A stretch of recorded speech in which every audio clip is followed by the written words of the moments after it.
In today's video, we're going to talk about my top 5 tips for starting and keeping your workout routine. Stay tuned. You're watching Full Joy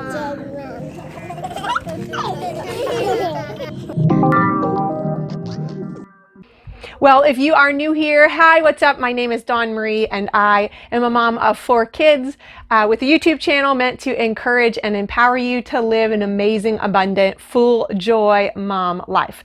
If you are returning, I know it's been a hot minute. I have recorded an update video for you all as well. I'm doing great. I have missed you. I love you. Appreciate your messages and support. Today in this video, we are just going to jump right into it, which I should say, I have nothing to sell. I am not an expert. You need to do your own research on all of these things, but these methods have helped me get into the best shape of my life. I'm currently 37 and in the best shape I've ever been in, I think, before, and just absolutely loving working out and my body and who I am, and it's just beautiful. And so I'm passing that information on to you. So what is my number 1 tip for starting and keeping that workout routine? Number 1, decide you are not working out for results. If you are someone that's in a position where you want to look more athletic, you want to tone a part of your body, you want to drop some pounds, whatever the physical in your body, the way you look result is, you have got to totally get rid of that. If you start into an exercise program with that as your goal, you will be guaranteed to stop. I mean, it is very appealing to start a workout routine with that in mind. That's why it's the number 1 marketing scheme. So as someone who has been in many different seasons of life as far as my athletic capabilities and where my body's at, 4 kids, plenty of different times in which I am feeling great about where I am and then have totally just lost track of my own physical health and fitness. Every time that I get back into a solid workout routine that I don't just stop and start, it's because I have decided that this is just the right thing to do. So you have got to get rid of the idea that you are going to see results, because all you're going to do is start, and 1 week into it, go stand in front of the mirror and go get on the scale and look at that back part of whatever your body you don't like and be like, oh, it's not changing. And then you're going to get discouraged. And if you're discouraged, you're probably not going to keep going. The results will absolutely come, but it's kind of like the watch pot never boils. If you're standing around looking for the results, you're going to be so discouraged. Instead, you have to do, oh no, I just decided I'm working out. I work out from now on, and I just put my head down for a couple months and I didn't even care about what the results were. I was like, it literally doesn't make a difference. This is just what I'm doing. And all of a sudden I popped up and had muscles and was like, what's happening? I love life. I love working out. I love my body. Oh my goodness, how did this happen so fast? On top of all the other benefits that exercise gets you. So let's go to number 2. Number 2 is decide your working out is the right choice, even if you're happy with what you look like. So number 1 was kind of for someone that is not happy with how they look. Well, I have been in the position in my life where I don't work out because I'm happy with how I look. I'm like, you know what? Like, my jeans fit fine. My clothes look all right. Like, I actually don't look bad because I'm eating a clean and healthy diet. And so I totally lose sight of the fact that working out is, again, back to number 1, not about how you look or getting results within your appearance. It's all about these things instead. I'm working out for my health, for my sleep, for my energy, for strong joints, to live long and be productive. I'm living for my kids, a healthy life for my kids, for my cardiovascular health. There are so many other benefits for my mood, for my emotions, for my ability to do hard things in life. Number 3, you need to make your exercise routine easy enough that you won't dread it, but hard enough that you will see results. Again, I'm talking about the results of energy and focus and sleep and mood, emotions, all of those things that you're going to see the benefit for pretty much immediately. You need to have an exercise routine that's right there in the middle, because you're not going to actually develop this into a habit that you stick with if your brain is dreading it because you decided, like, that's it, I'm doing this, and you're going so hard at this that you can't keep it up because it's really hard on you and it's something that you dread. So this last time, when I got back into working out, actually the Holy Spirit was the one that gave me the routine, and it was so perfect and so easy and not complicated.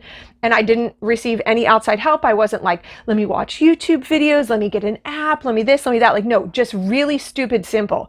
It was actually, I will put the exercise routine in the description box below. You can take a screenshot of it if you're interested in it. But it was just very easy. Like, every exercise was done to 25. And it was probably 10 exercises that I ran through, and I did them twice. And I could do it outside with my kids while we were at the park. And I could do it inside if it was raining. And I could do it in the backyard barefoot while they were playing. Or I could do it wherever. It didn't make a difference. If I did it with weights, that was fine. If there weren't any weights available, that was fine. For a while, we would walk to a park at the end of our road, and they have a little campsite there that had logs. And so I'm not carrying weights with me, but I can use weights for a couple of, like lunges and some different exercises. So I would hold the log in front of me and do it with that. But it was something that there was going to be no barrier to entry. Like, there was going to be literally no reason why I couldn't perform this exercise routine. And it was not going to take a lot of mental effort for me to convince myself. I knew exactly what was coming.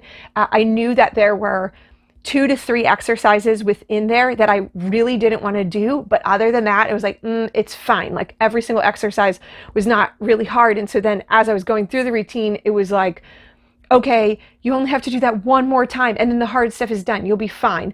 And so there was that, me establishing the routine, getting the benefits, because it was hard enough to get some benefits from, I was slowly building my endurance and building a little bit of muscle and flexibility.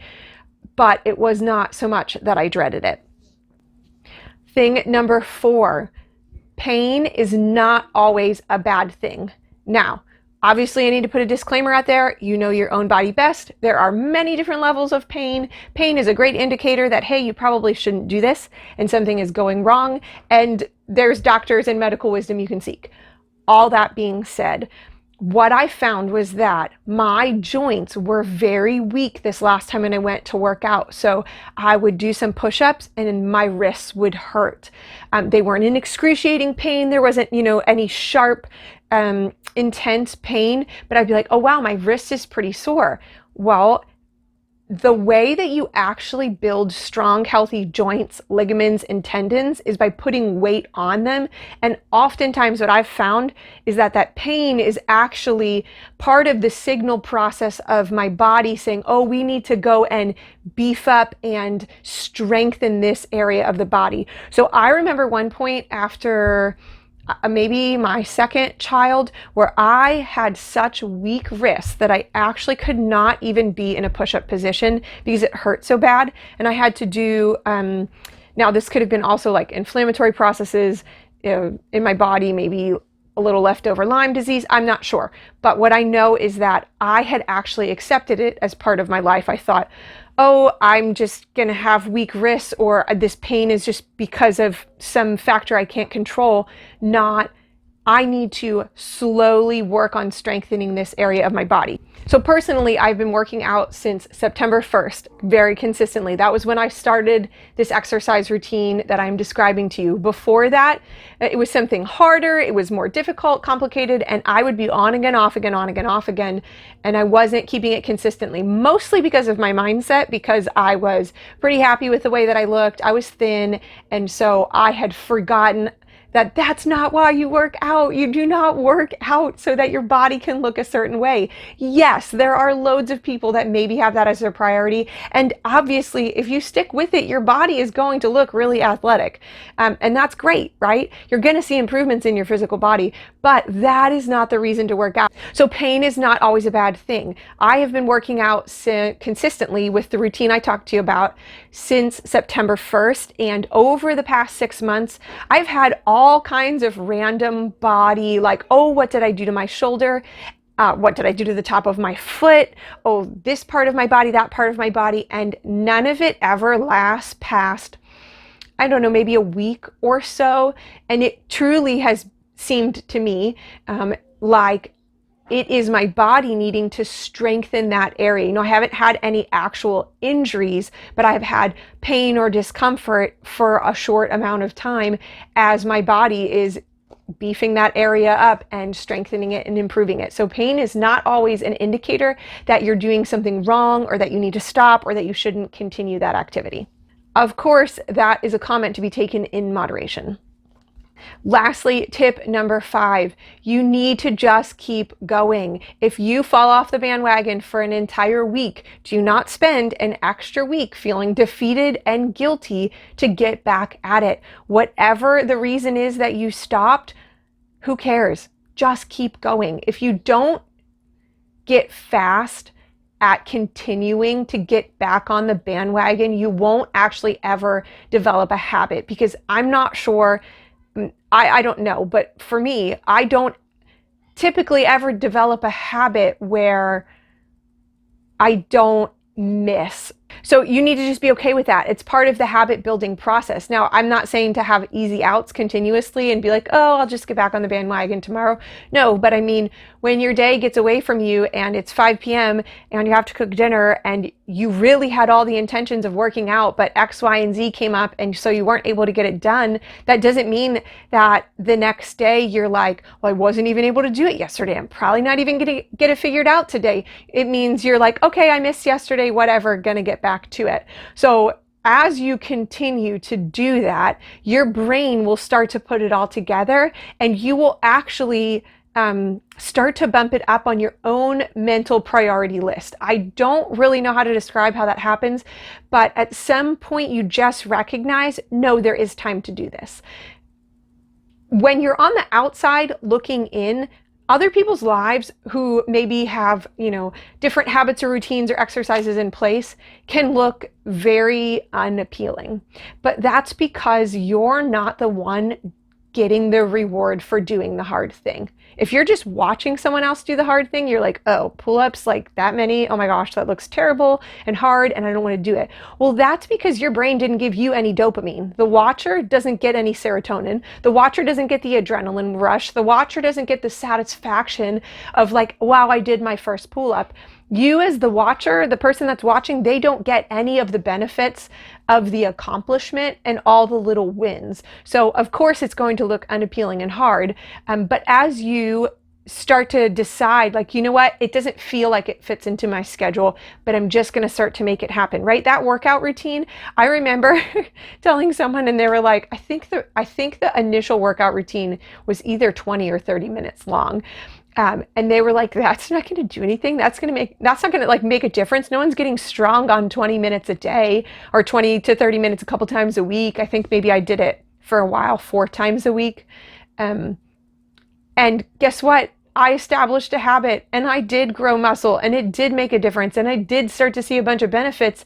And then after it became a routine, I got pretty obsessed with it. And so right now I don't do that routine anymore, except for like maybe every once in a while when it's almost going to be an off day. Like that routine has already been placed on the list of like the easy stuff. And I am at a point now where I'm so excited to just try new things with my body. It's just something you lose sight of every time. When you're on the side of not working out and not being in shape, you just really, truly cannot remember how great your body feels to be strong. Like I feel better carrying my groceries from the car. Practically every moment of my life, I actually feel better and I'm able to enjoy it more because I'm healthy and strong. It's just amazing. So anyways, I really hope that this motivated you to pick out your easy workout routine, get started with it, make it a habit, stick with it, and you are going to absolutely love the way that you feel. And someday, 6 months to who knows how long later, if you pop up and you see results, you're going to be like, oh wow, this is fantastic. I wasn't even looking for this. I was enjoying all the other benefits. Now this is just a super awesome bonus. And yeah, go out and love life. Like love life. Enjoy it with your kids. It will affect every moment of your existence. It's a thing that needs to be part of your life. So love you guys so much. Hope that this encouraged and blessed you. Be sure to give it a thumbs up, subscribe, check out my other videos for more motivation in your mom life, and I will see you soon in an update.